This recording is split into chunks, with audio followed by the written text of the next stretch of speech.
Hello, welcome back to my channel. Today I'm going to be recording the final section of my Art Toolkit watercolour palette, putting it together. There's a lot of footage that's already been filmed. I just wanted to say hello and welcome to my channel, and let's put this palette together. I'm not sure how much I've recorded up to this point. I have this Art Toolkit Pocket Palette. This is the Pocket. I do have footage of me creating this as a gouache palette, but I've since upgraded my gouache palette to the bigger size folio, and so today I want to make a watercolor palette. These are the paints that I had selected. Here you can see what they look like. This is in the Royal Talons Art Creations. This is where they were going to go. I also did some selections, like putting them together in threes, which we're going to use to guide us now. So I have three from my previous pocket palette. This is lavender, this is satin red, and this is a mix of alizarin crimson gouache and perylene maroon watercolor on top. I know it's a bit odd, but that's just what it is. We have these mini pans. I wanted the doubles, but they had sold out of those, so we just have to kind of make do. I do have a big mixing tray, which I like anyway, so we'll have that. So it will be interesting to see how they fit. In total, we've got 8 pans that we can fill. So now I just need to be selective in which ones I add. I need to have a green gold. It's just a no-brainer. Green gold is, oh no, hang on. But maybe lemon yellow is more important. See, this is where the complexity comes in. Lavender is staying because it's already in, as is satin red and perylene maroon. I do want hematite genuine because I really enjoyed, let me get my other sketchbook. This is the Fabriano. This is hematite genuine, and this is, I think it was earth green, or it was the Holbein pencil that I love. Celadon maybe. And this is the green gold luminance. I really like, I love the granulation of the hematite genuine, and I love the colours on top. So we're definitely going to have hematite genuine. Then I guess the question is, how big a pan does it get? This is the ones with the ticks are the ones I decided on. In an ideal world, I would have some granulating, which makes me think I should have mimosa yellow, which is a new one. Maybe that's what I do here. Maybe I just fill it immediately with colors that are new to me. Mimosa yellow is new. My Mary blue is new. That was gifted to me. I have cobalt turquoise in everything, but it's a really good mixing color, I find personally. Lavender's already there. Satin red is already there. We're going to top those up. And perylene maroon is already there. So those are non-negotiables anyway. So we have a hematite genuine. That leaves seven more. Maybe I need an actual pink for mixing, because I have a red. Satin red is an orangey red, and perylene maroon is like a moody red. Do I need a quin pink? I think I should have a quin pink. So I have 3 reds. Oops. I already have lavender. My thinking had been to add in the luminous blue violet, partly because I have some broken here that I could make use of. So that's one here. I feel like I might do hematite here, because I feel like that could also be like a big moody with colour pencil on top. Cobalt turquoise we're having. Burnt umber is always good for darkening stuff, but if I have hematite genuine, do I need this for darkening stuff? Maybe not. I'm being brutal. Aussie gold is more of an orange. I love an orange. We know this. But do I need an orange if I don't have a yellow? Well, Hansa Yellow Light is in my Making Colour Sing palette and a few others. So we'll leave that here. So we will have Aussie red gold. My Mary blue green gold. We've got 2 oranges. We've got a pinky. Gosh, it's so hard, isn't it? Maybe I should have cobalt blue as well, because that's a good mixing blue. But I really wanted the granulating of the jade fine blue. That one can wait until, do you know what, these granulating ones, we're going to wait until I get more pans. The flamingo orange, I could probably mix that. The mimosa yellow, we'll leave those. So then I've only got 2 pans left. We're going to leave burnt umber. Sepia is like a really good kind of darkish brown. So it would either be this or the burnt umber if I was going to add one. Payne's grey is a nice dark, but if I've got hematite, maybe I don't need this yet. Shoe blue grey, shoe bill blue grey. This is a kind of, it's a really greyish blue. It's good for clouds, I think, because it granulates nicely. But would I need that? Let's have a look.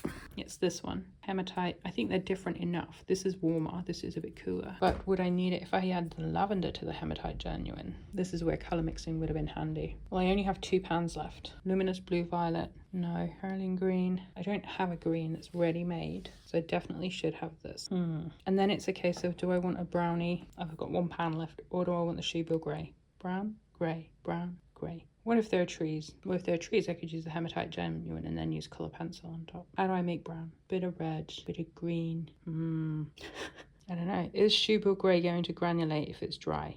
let's not put too many granulations in. Okay, so now it's a case of, do we want sepia or do we want burnt umber? Let's do burnt umber. Okay, there we go. This is how it looks. I have a big gap here. Let's do this. So this is the green gold, my Merry Blue. I love a green gold.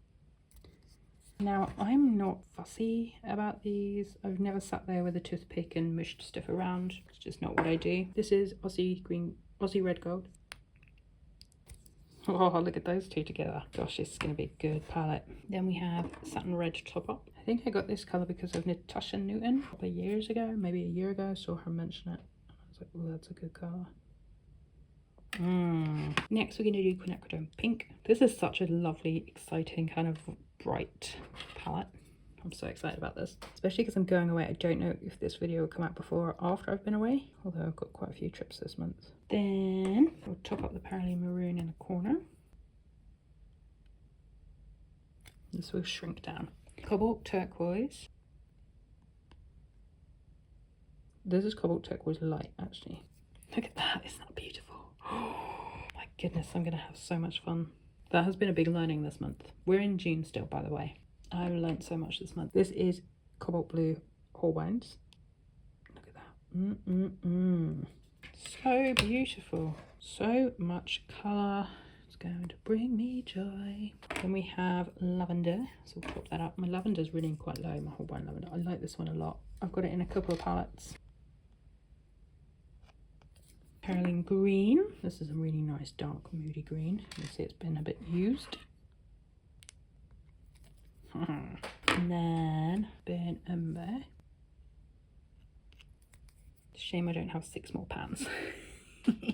And then hematite genuine. We can have a big one for this. I mean, in theory I could split it in half. I could have hematite genuine on one half and then I could put something else on the other half, but let's just go all in because this is a really good granulating colour from Daniel Smith. Well, not overflowed it. You see how it's touching the edge? Think about. I know me, so I'll be quiet in a minute. This one's really thick and gloopy. That's it. What a lovely little palette. Shall I swatch it out?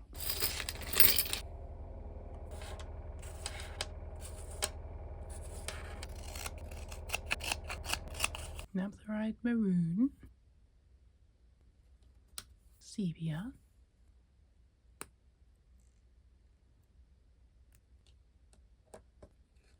so you might be wondering why there's so much quiet. The laundry machine has been on and it makes so much noise, so I've had to record in silence. I'm now going to fill the Jade Vine Blue. I'm going to pop this Jade Vine Blue Holbein. It's a granulating and you may have seen it in a previous video. I think I got it in maybe like February for my birthday, but it's one of those blues that I wanted to include. And yeah, I'll just carry on with this and show you the final result at the end. We've got Flamingo Orange, which is another of those granulating colours from Holbein.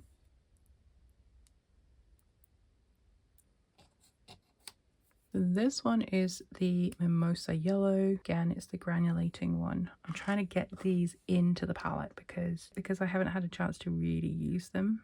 And by putting them into the palette, there's a greater chance of that happening. You can see it's quite a vibrant colour palette for me. I mean, I love vibrant colours anyway, but it's quite a vibrant watercolour palette. Another one we can add in is the Shoe Bill Blue Grey. I am wondering if I've got too many greys here with the Luna Blue and the Payne's Grey, so we might have to evict something. Isn't that beautiful? So by my calculations, I have space for 4 more, and I actually have 4 more pans left. And in here, I've got the Luminous Blue Violet, Payne's Grey, Hansa Yellow Light. So I'm in a bit of a pickle because I'm not sure what to finish with. Okay, I cannot find my Luna Blue. I'm not sure where that's gone. Do we add another yellow, New Gamboge, Winsor Newton, or do we add Moonglow, which is Daniel Smith that I don't use much either? Looking at the palette, we've got some blues. We haven't really got much in the way of yellow, so I'm sort of feeling that we should probably have this. But then I'm thinking we could actually evict Payne's Grey, because do we really need a Payne's Grey with Shoebill Grey and Moonglow? I think we should do Moonglow. So we do only have 4 pans left. Let's get the New Gamboge in so we don't accidentally forget it. Very separated, so I'm going to grab a pin. I found a pin. Perks of my job. I have plenty of them lying around. Binder has really separated from this. Now I'm not sure you're going to see the finished palette today, dried. Well, I know you're not because there's no time for it to dry before the video goes live because I'm running so behind schedule. I thought I had another video ready, but I did not. And thus I've been also ill throughout the night. I'm recording this in September 2025 and I started this months ago. And then we'll do Moon Glow. This video is already late. It should have gone live by now. The problem when there's background noise. This is Moon Glow, Daniel Smith. I'll put that there because we're gonna have to put that there. This is Hawaiian's I can't even say that. Imidazolone lemon. Basically lemon yellow. We need a bit of lemony yellow to mix. And that's why this palette's a bit different because I already have like a great mixing palette of pure colors, pure pigment colors based on Making Color Sing, which is a video I did last year sometime. I'll link it up here. Now this is where it gets fun. We have Luminous Blue Violet. Oh, it's a bit stuck. And it's just a beautiful color. I think adding a little bit of that to the lavender, which is a Holbein one, or maybe mixing it, I think it's going to be really nice. I'm going to put a touch down and I'm going to get a fragment from when I had it in a pan previously. I think it might have been in this palette before I turned. Oh, look what I've done. Is that not just the most beautiful collection of colors? I'm feeling a bit like we should probably put the mixing pan in the middle. I don't know if that's going to work because we're going to fall. It's not going to work, is it? We want the yellows over there. Maybe I'll do this on time lapse and then you can see how it turns out at the end because that's going to save us all time. So there is the final palette. I'm messy, my palette's messy, my desk is messy, but I'm really excited. I think it's a stunning, absolutely beautiful. I'll probably move a few things around as I get to know it better, but yeah, I wanted to share it with you. I hope you enjoyed that video. Let me know your thoughts in the comments below. Don't forget to give the video a like and subscribe if you haven't already, and I will see you in my next video very, very soon. Thanks for watching. Take care. Bye.